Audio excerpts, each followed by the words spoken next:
भनेको अनि जे भएको पारेको सबै गर क्या समको भन्दा ब्याजको भाइ हो कि होइन हो हो हजुर थाहा पाउँथ्यो नि तेरो छोराले सरसरी पाउँदाखेरि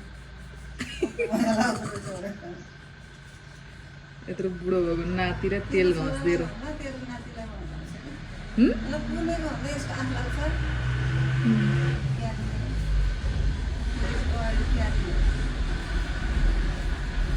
विदेश गयो भने आमालाई बिटा बिटा पठाउने होला नि बिटा पढाएर क्या त बिटाले क्यार छ र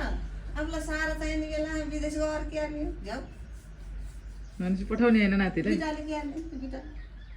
दोकान आएर किनेर खानु नसक्ने जल्दी आउने हो कसले ल्याइदिने हो नानीको नि बिहा हुन्छ होला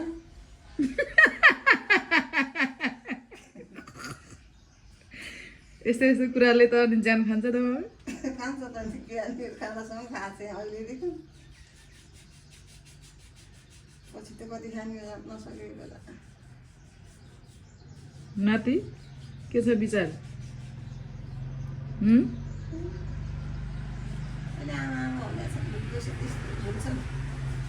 फोन त गर्न भुल्छन् अब नयाँ त के कुरा कति बोल्न जानेको हो कि? तेरो मैले टिकटक यो बोल्ने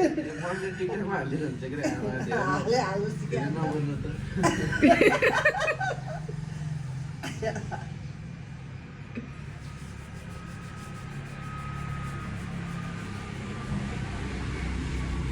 बुहारी आउने बेला भइसक्यो क्या अझै तेल लाउनु छोड्ने होइन बुहारी लगाइदिन्छ लगाइदिन्छ नि अहिलेको बुहारीले तेल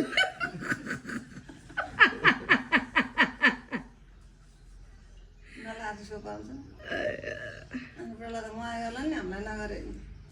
हारो घर आउने बुहारीले गाह्रो है मम्मीले तेल लाउन लगाइदिनुहुन्छ